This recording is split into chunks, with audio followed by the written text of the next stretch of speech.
question we have to ask ourselves is his kingship or ours? And that's what Passion Sunday is about.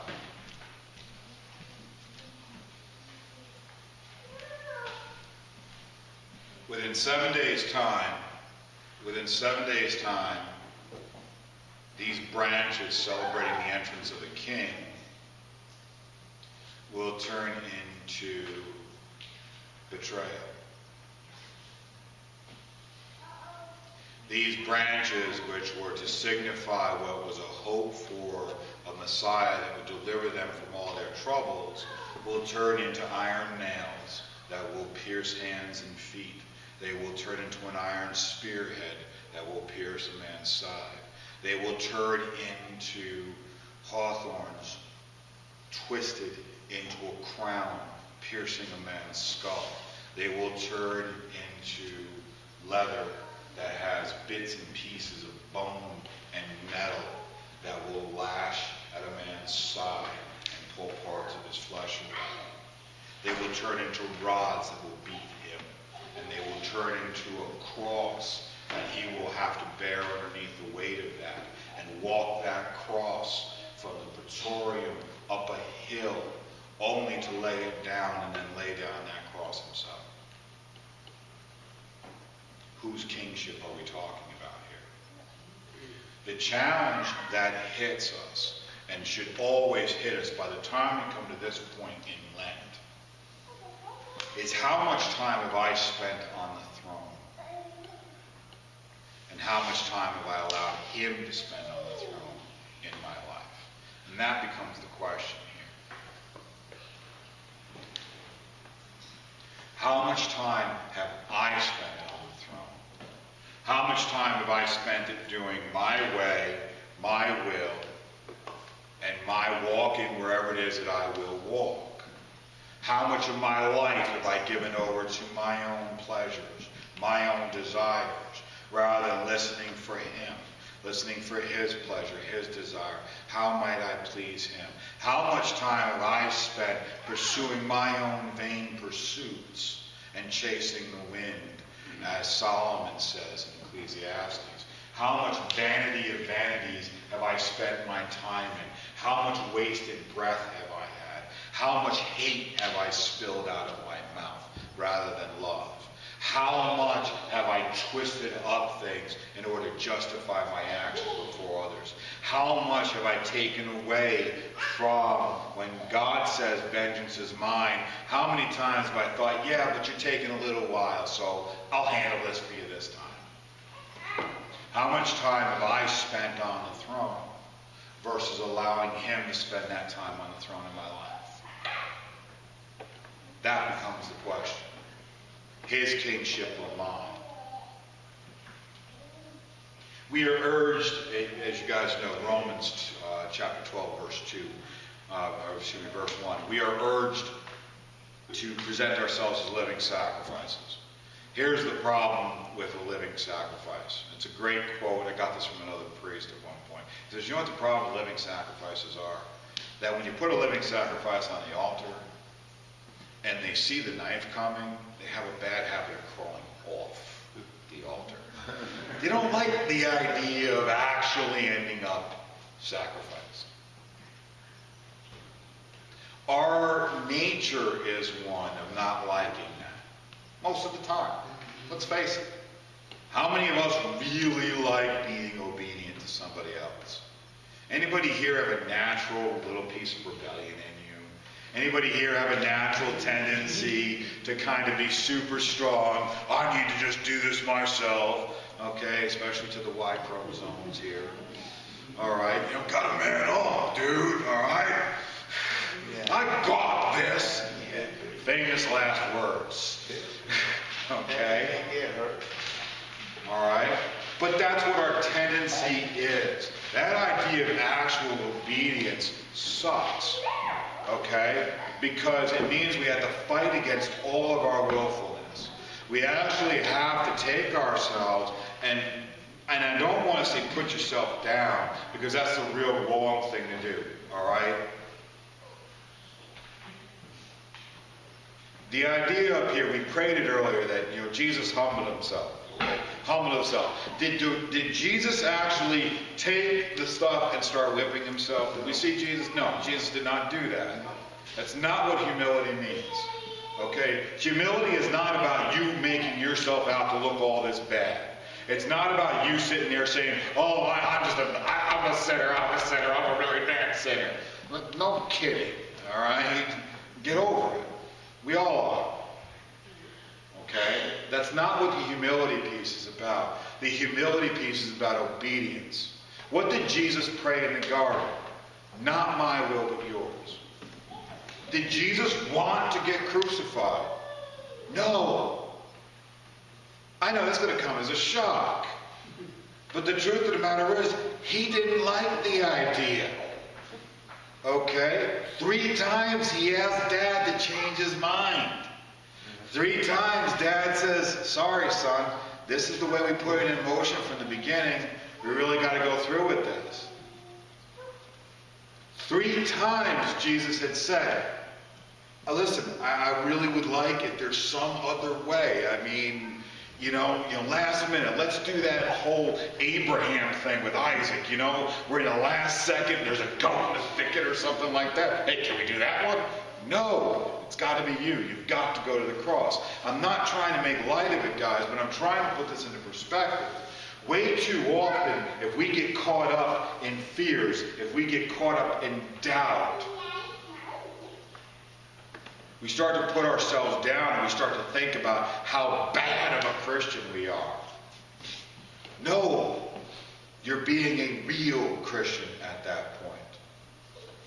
Because the determination is whether or not the doubts and fears make the decision, or if you still stick with radical obedience. And that's the idea of who's king. Because I can be afraid of what he asks me to do. I can be terrified of humiliating myself. I can be terrified of making myself out to look like a total putz, okay, or some other, just think of something, okay, that you could end up looking like, all right? If you got a few derogatory things, I know that, I'm just not saying that in church, okay, that are going through your heads about what you could end up looking like. The absolute total fool that you could end up looking like, all right? Yeah. You can end up having all this stuff going on inside. But will you still be obedient to whatever his will is? That's what makes the difference. That's what makes the difference.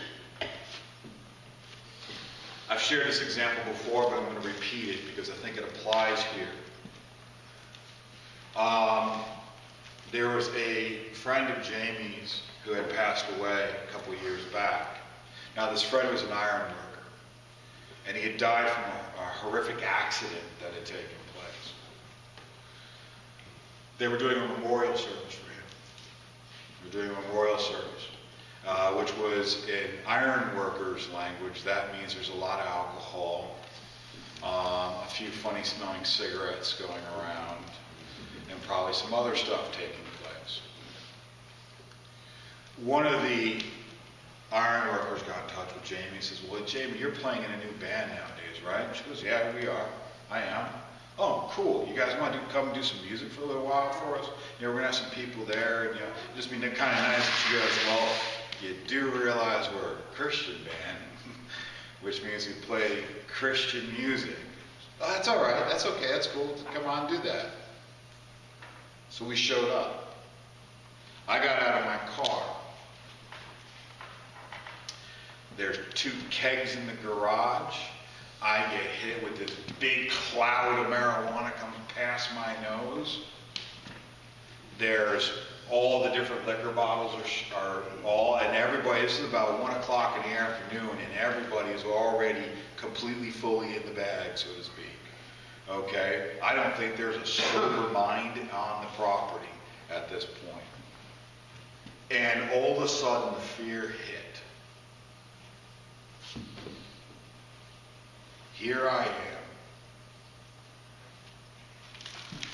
completely clean-minded, and I'm about to sing Christian praise music to honor a dead guy to a bunch of drunks and stoners. This is what went through my head. I'm going to get stuff thrown at me. Okay? I'm going to get, there's cold cuts that I don't think anybody's gotten into eating yet because the marijuana hasn't really kicked in. All right? And that's what's going on. I'm just telling you this honestly, what's going through my head. Okay? Marijuana hasn't kicked in, so they haven't gotten into the munchies yet. All right? Which means they've got like, buckets of ziti to start throwing at us. Jamie gets out of the car, and I'm like, Jamie, I don't know, this is such a good idea, girl. This ain't gonna end. Okay? She's like, but we were asked to do this. I said, they know we're Christians, right? Yeah. They know this. They know we only sing about praising Jesus, right? Yeah. They know this. Oh God, is this what you really want me to do? And I really felt that tug in my heart says, yes, I want you to do this. So we did. We got up there, we got our music, we got our sound check done and everything else, and people are coming over, hey man, how you doing? I'm like, really good, how are you?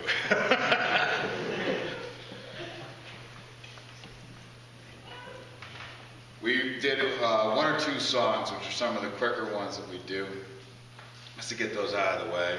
And people are still milling around, cups in hand, bottles in hands, whatever else.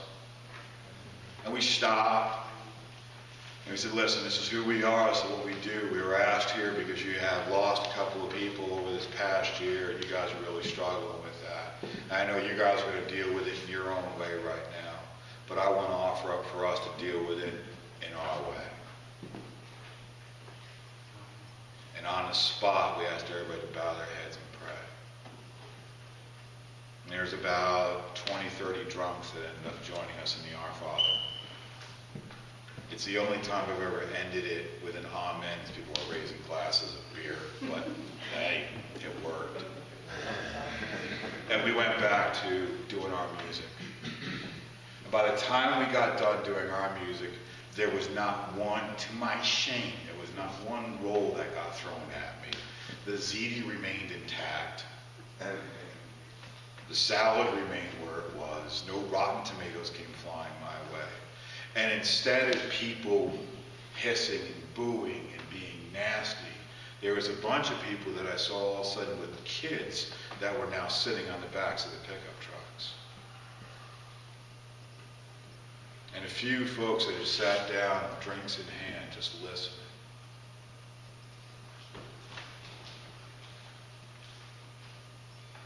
Radical obedience.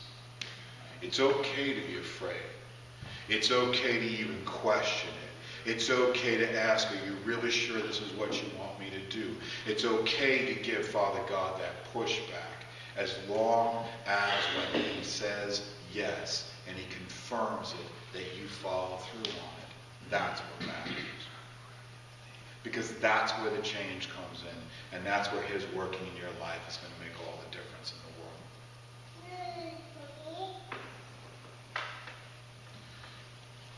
When we talk about humbling ourselves, we are talking about letting him be king, and for us not to be. For us to step down off of our own thrones that we've created for ourselves, and allow him to be who he is. In a place I was working in recently, I put down a little quote, and they're busting my chops because they're called a bunch of Frankisms. And I said, well, here's a new Frankism for you. And it says, in my slavery, I have found freedom. And folks kind of, what? It says, in my slavery, I have found freedom. When I allow Jesus to be my king, he sets me free in obedience to him, that I'm no longer bound by all the stuff out in this world. I'm no longer measured by that standard. I no longer have people to dictate to me how I am going to live my life. And they can come up with all kinds of nasty comments and jokes and whatever else, and I'm like, hey, that's a good one. I haven't heard that one yet. And it doesn't matter as much. Because, dude, you can make as much fun of me as you want, believing in who this man, Jesus Christ, is. But I've seen what he can really do. I've seen the difference he can make. I've seen his hand at work. And there is nothing in this world that you could ever do to take what I've seen away. Because it's so deeply ingrained, I can't escape it. And even in those nights when I am scared, even in those nights when I'm worried and I'm fretting about this, that, and the third, I still have those things I remember seeing. And they encourage me. In my slavery, I have found freedom by allowing him to be king. I have found the ultimate freedom because I'm no longer bound by the rules of this world. I can step way beyond them and live my life in such a way that I can love those who hate me. Because it's not me doing it, but him through me that's doing it. So on this Passion Sunday, as we get ready for Easter, I really want to encourage you. Step down off your own thrones. Let him be king. Let him reign. And in so doing, you will discover a freedom that you didn't even think was possible. She knows. And she's about to join us and become a part of this household of God on next Sunday, as is her mom, who's going to be becoming a part of the household of God here. Okay? And you all are going to be asked to join in that. And we still have to have our conversation about that. You all have your opportunities. Step down off your own throne and let him be God.